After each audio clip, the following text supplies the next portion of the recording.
tal? Muy buenas noches, bienvenidos a un nuevo programa de Gen TV. Buenas noches, Margarita. ¿Qué tal, Emilén? ¿Cómo estás? Bien, terminó el año electoral, terminaron las campañas y aún queda una agenda de temas pendientes por resolver. Sí, me parece que lo importante hoy es eso. La verdad es que vamos a tener uno de los programas más importantes del año, sin duda, en el que vamos a analizar, obviamente, los resultados de esta elección, cuál es la agenda pendiente, pero lo vamos a hacer sobre todo a la luz de estos 30 años de democracia. Es una fecha muy importante y por eso tenemos además invitados muy especiales para poder analizar este contexto en común, el contexto de la elección, de los 2 años de transición que vienen, pero por supuesto, cuál es el valor, las cosas que hemos aprendido y las que nos faltan en estos 30 años de democracia. Es así, tenemos una mesa de invitados, estará con nosotros Pablo Hapkin, él es diputado nacional electo por el Frente Progresista Cívico y Social por Santa Fe, estará con nosotros María Julia Oliván, periodista y conductora de TV, también estará Leonard Ranián, que es abogado, fue ministro de Seguridad e integró el tribunal que juzgó a las juntas militares. Y también estará con nosotros Alejandro Katz, ensayista y profesor de la UBA. Todos estos temas en unos instantes en Gen TV. Yo, Raúl Ricardo Alfonsín. Nunca más, nunca más, nunca más, nunca más. La casa está en orden.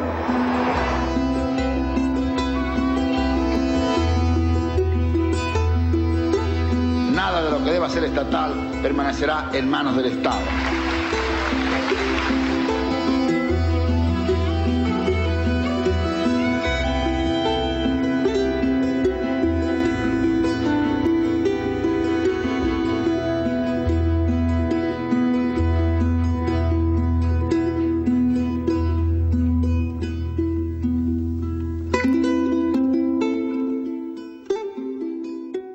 Bueno, tenemos hoy un programa muy especial, justamente como decíamos, terminamos un proceso electoral, pero además estamos celebrando los 30 años de democracia. Por eso 4 invitados realmente muy especiales. María Julia es una periodista muy comprometida, una gran analista de la realidad y sobre todo una persona que ha vinculado también su actividad periodística con la libertad, con la defensa de los derechos. Así gracias, que, no sé si lo merezco. No, sí, por supuesto que sí. Nos pareció muy importante tenerle. Gracias, Me Margarita. gustaría saber también cuál es tu análisis de este proceso electoral en la mirada puesta sobre todo en los 30 años. ¿Qué nos dejan los 30 años? ¿De qué podemos hablar cuando uno habla de la recuperación de la política? ¿En qué situación estamos? Bueno, estábamos hablando un poquito recién fuera de cámara, ¿no? Es difícil como ponerse muy orgulloso o contento porque si bien hemos ganado muchos derechos para la sociedad, me parece que todavía nos debemos poder instrumentarlos, que haya una justicia ágil, por ejemplo, para que todos esos derechos y esas leyes que están al alcance de la justicia o de los ciudadanos, que garanticen los derechos de los ciudadanos, puedan ser instrumentados. Entonces me parece que está muy trunca en un montón de aspectos que hace que la sociedad sea cada vez más desigual. Y en cuanto a la política, me parece que lo que nos ha dejado el proceso electoral es que siempre terminamos enmarañados dentro de una interna justicialista que no nos permite, me parece, ver las otras opciones como verdaderas opciones de poder. Seguimos como comprando el mito de que solo un justicialista puede gobernar el país y me parece que siempre, incluso los medios, haciendo yo también un mea culpa, muchas veces me encuentro casi solo hablando de la interna justicialista, de los presidenciables justicialistas, cuando, por cierto, bueno, el espacio progresista en el Congreso tiene uno de los bloques más numerosos, bueno, después del el kirchnerismo, ¿no? Bueno, es un eje, me parece, que también los periodistas compramos, los medios compramos y tal vez la sociedad también, ¿no? A la luz de los resultados electorales, pero me parece que nos quedamos en eso muy enroscados, enmarañados, ¿no? En esa lectura. Cuántos temas importantes, ¿no? Sobre todo cuando uno habla del tema de los derechos, ¿no? Sí. Porque además en la mirada puesta sobre los 30 años, esta brecha que existe entre una nación que tiene una cantidad de derechos declarados, proclamados, claro, y el ejercicio operativo de esos derechos, ¿no?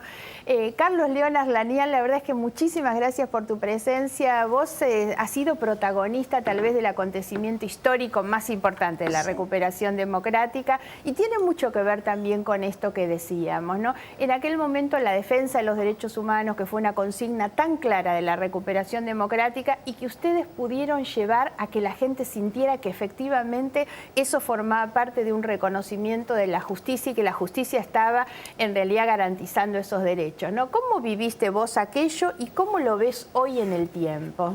Bueno, Fue un proceso aquel luminoso, diría yo, porque veníamos de la noche, de una noche oscura y de pronto se hace la luz, aparece alguien que con vigor y con fundamento ético reivindica fuertemente valores ausentes en nuestra sociedad, referidos a derechos humanos, garantías, etcétera, y que trabajosamente empiezan a conformarse, empieza a ser el basamento sobre el cual se va a reconstruir en el proceso refundacional la República.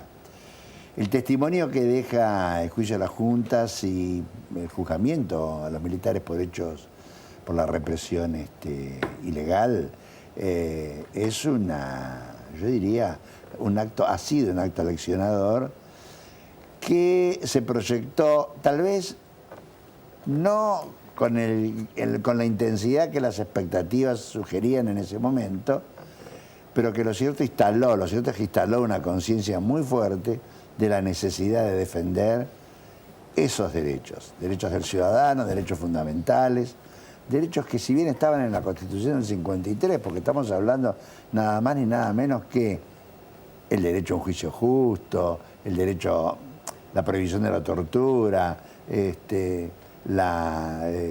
derecho a una defensa, etcétera, todavía hoy son cuestiones que seguimos peleando por ellas en la sociedad argentina. Un poco lo que decía María Julia, tenemos decálogos muy importantes, de mucha significación institucional, ética, etcétera, y después esto de ponerlos en ejecución, llevarlos a la práctica, plasmarlos, darles vida, es un esfuerzo y una lucha permanente. Hemos progresado mucho en lo institucional en todos estos años, incluso con la Constitución del 94, el reconocimiento de los pactos internacionales, de los derechos humanos incorporados a la Constitución, que le dio una validación muy fuerte para su aplicación judicial, etcétera. Hemos progresado, sin embargo seguimos viendo violencia institucional permanentemente, seguimos viendo muertos en comisaría, seguimos viendo tortura, seguimos viendo una serie de cosas que realmente... Sumado a la demagogia punitiva de los procesos electorales, ¿no? Sumado a la demagogia Yo termino punitiva, preocupada de una elección... A que todavía no nos hayamos podido despojar de este peso tan fuerte de lo ideológico, ¿no?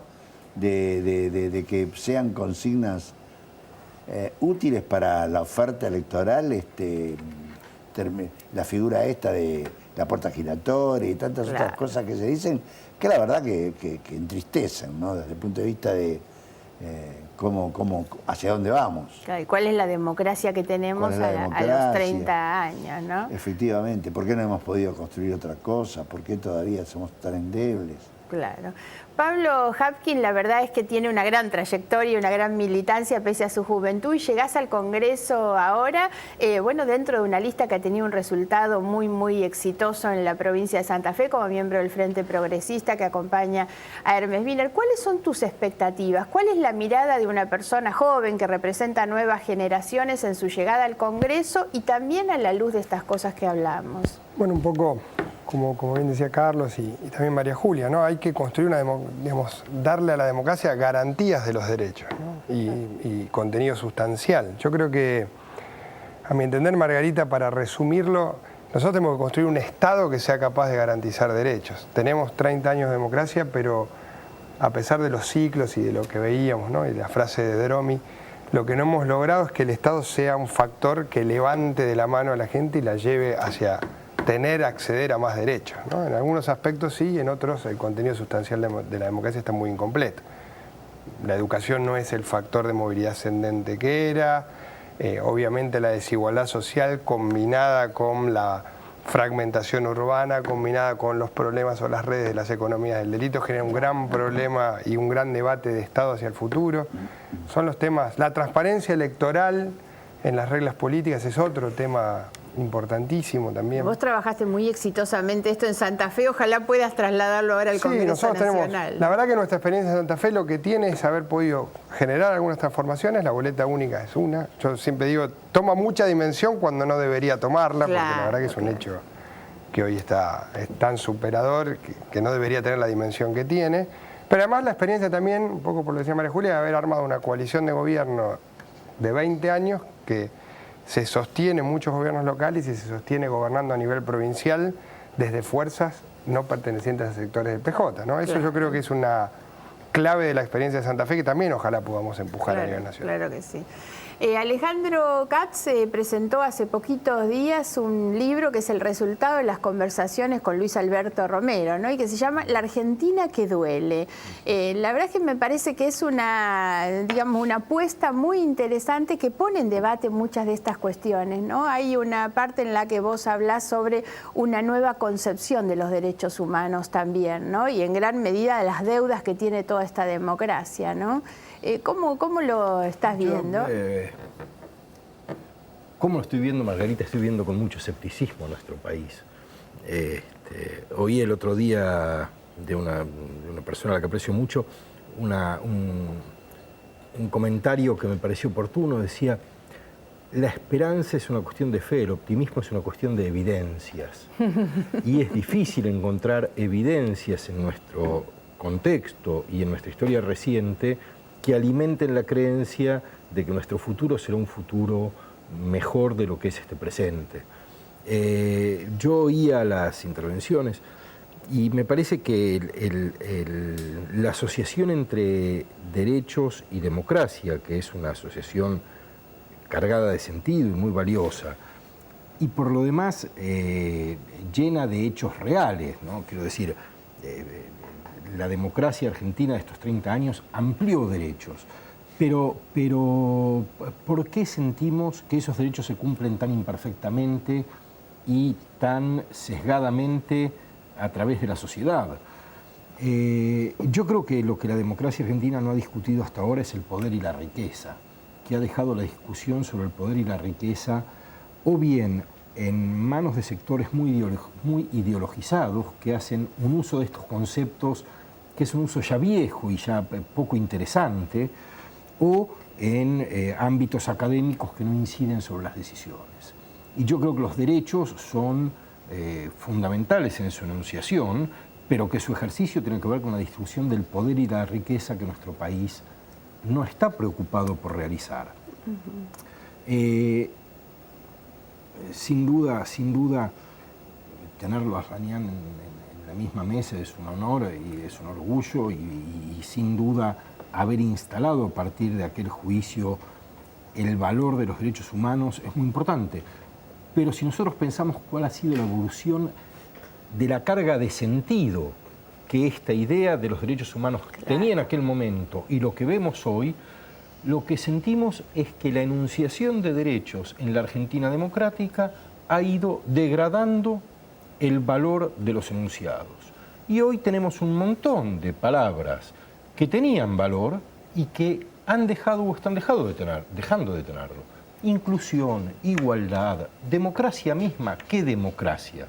La democracia subordinada a la consigna oportunista del candidato de unas elecciones legislativas que no tiene detrás un pensamiento de país, porque la consigna es una estrategia del discurso, claro, y en la política es una estrategia eficaz y necesaria, pero cuando Alfonsín decía con la democracia se come, se cura y se educa, tenía un proyecto de país. Cuando un candidato dice que no se entre más por una puerta y salga por la otra, ni siquiera tiene un proyecto de emprisionamiento, porque ni siquiera tiene ese proyecto. Lo único que tiene es la capacidad de decir lo que supone que gente que lo votaría quiere oír. Bueno, hemos debilitado mucho nuestro discurso político, nuestro discurso público, nos hemos debilitado mucho nosotros como actores del espacio público, y eso es una señal de mucha degradación de la vida política y pública argentina. Sí. Como decíamos, en realidad estamos terminando estos años, este proceso electoral, iniciamos sin duda una etapa de transición para la Argentina, que van a ser estos 2 años, cualquiera sea el gobierno que venga, ¿no? ¿Cuál es el valor de algunos instrumentos como el diálogo, por ejemplo, frente a un gobierno que no ha cultivado mucho esta cultura del diálogo? ¿Cuál es la agenda pendiente? ¿Cómo transitar estos 2 años? Margarita, acá hay un problema de crisis de la representación política que creo que es lo que primero deberíamos encargarnos como sociedad de restaurar. Si nosotros no somos capaces de revigorizar, resignificar la acción operativa de partidos políticos a lo largo de la democracia, estamos perdidos. Porque quiere decir que todavía estamos pendientes de los fuertes liderazgos y de las fuertes, personalismos de la política que vienen desde el fondo de nuestra historia y que siguen proyectándose a la manera del caudillismo, ¿no? Entonces, a ver, sería muy importante cómo nosotros podemos despersonalizar la política a partir de verificaciones concretas. Esto es un fracaso muy grande en este fenómeno que digo yo de la representación. La gente vota a alguien a quien primero no conoce, segundo no cree demasiado, porque ese alguien después migre y lo puede ver en otro partido, o porque ni siquiera como se ha vaciado de contenido la acción política, han desaparecido las plataformas político-partidarias. Yo no he escuchado a nadie que diga la plataforma de mi partido dice tal cosa, y en salud y hacer tal cosa, y en economía, y en seguridad, en justicia. En realidad, mucho consignismo, mucha cuestión vinculada a decir lo que la gente quiere escuchar, como decía recién Alejandro, demasiada sujeción a cuáles son las opiniones media de la sociedad, el mercado, como para poder satisfacerlo de alguna manera, ¿no? Bueno, todo esto yo creo que es una cosa mala que nos está pasando. Es muy malo.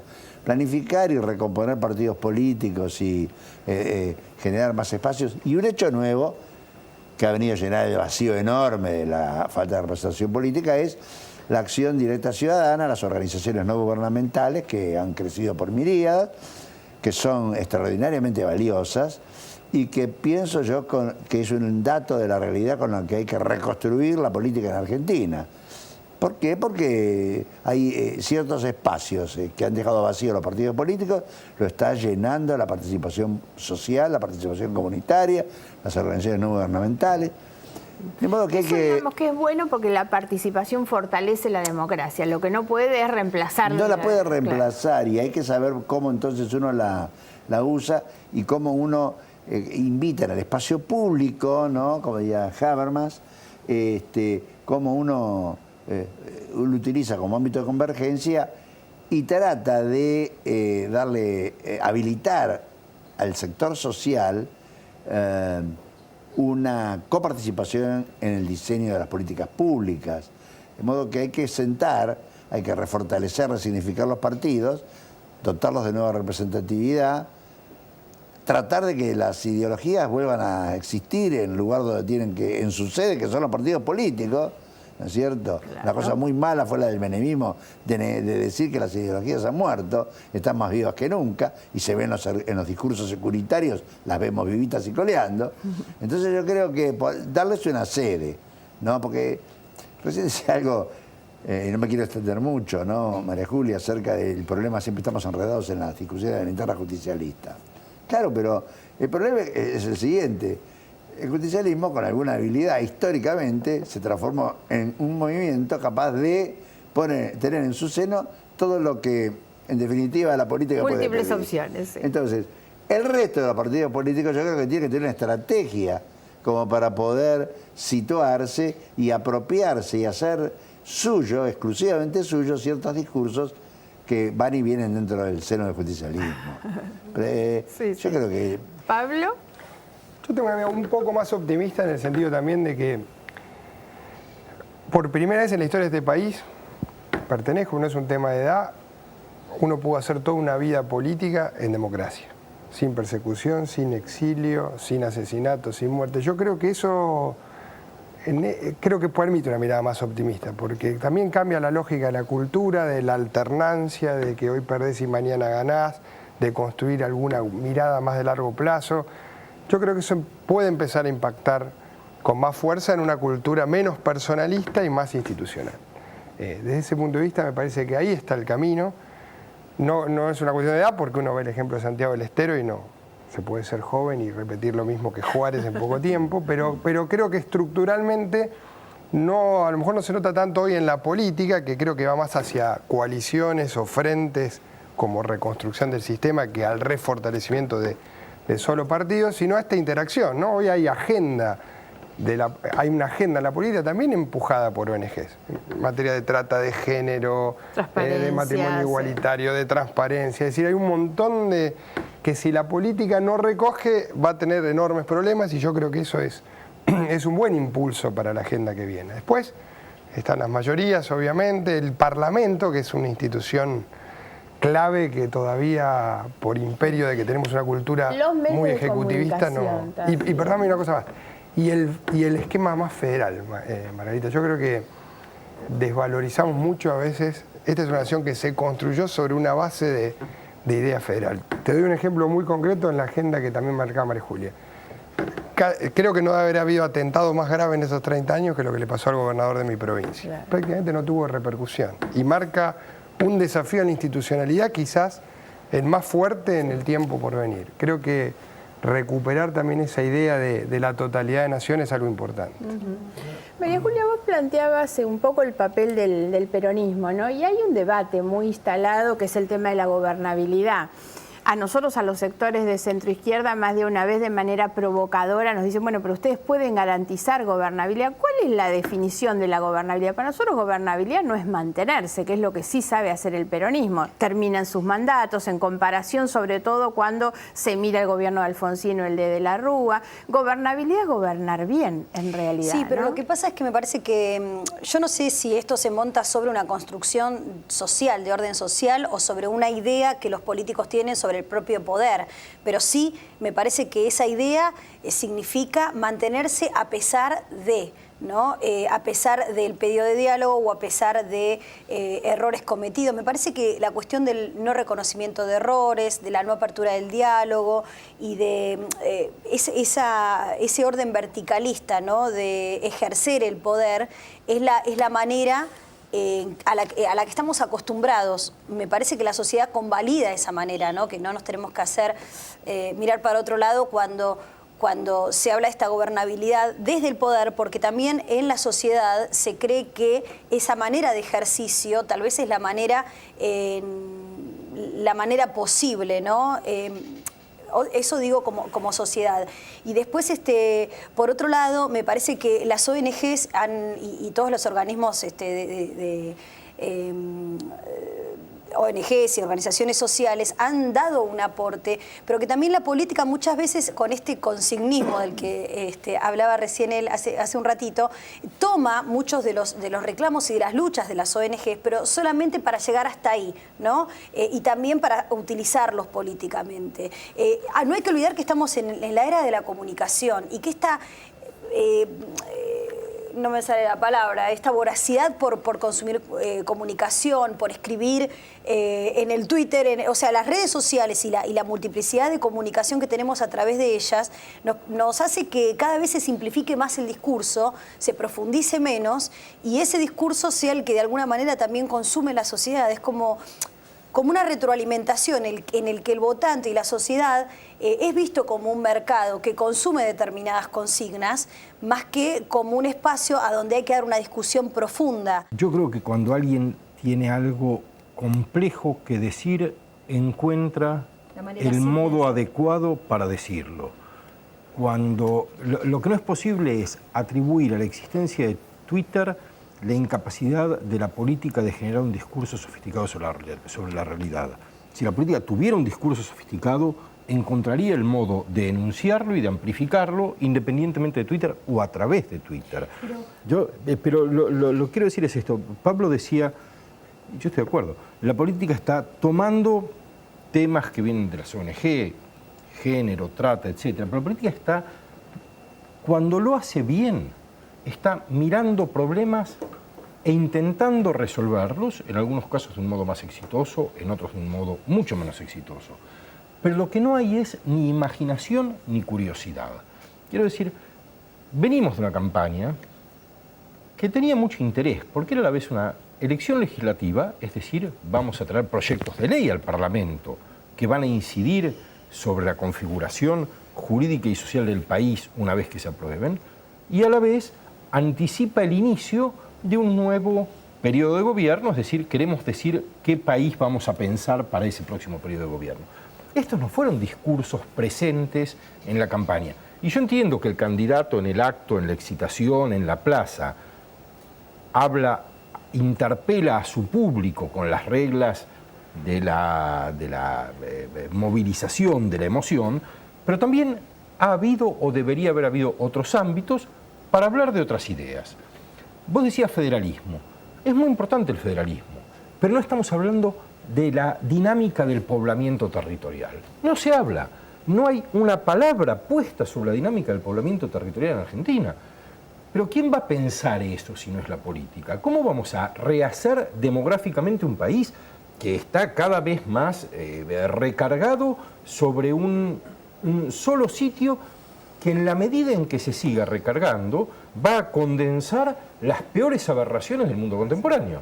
Del narcotráfico a la miseria, de los embotellamientos a la contaminación, de la incapacidad productiva. Quiero decir, no ha habido en estas elecciones, no lo ha habido en ninguna desde que Alfonsín dijo llevémonos a la capital, que fue posiblemente prematuro y mal planteado, pero no se puede pensar que hay que tener un diseño poblacional para nuestro país de aquí a 20 años. No se puede pensar, candidato ganador, vamos a cerrar la brecha digital educativa. No hay que cerrar la brecha digital educativa.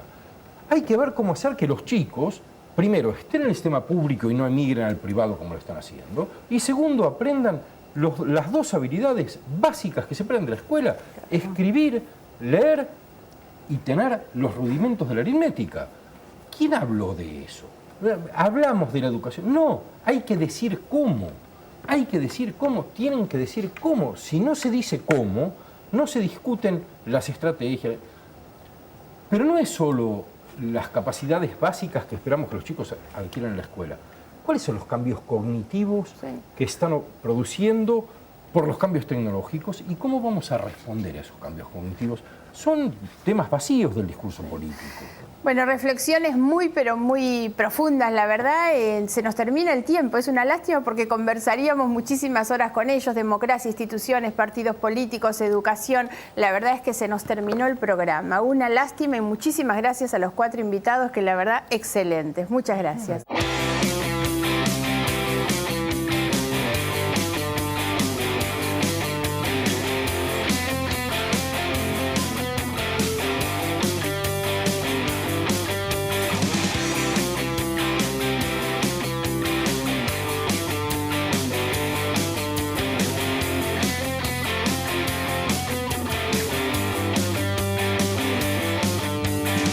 Oigo por ahí que hay que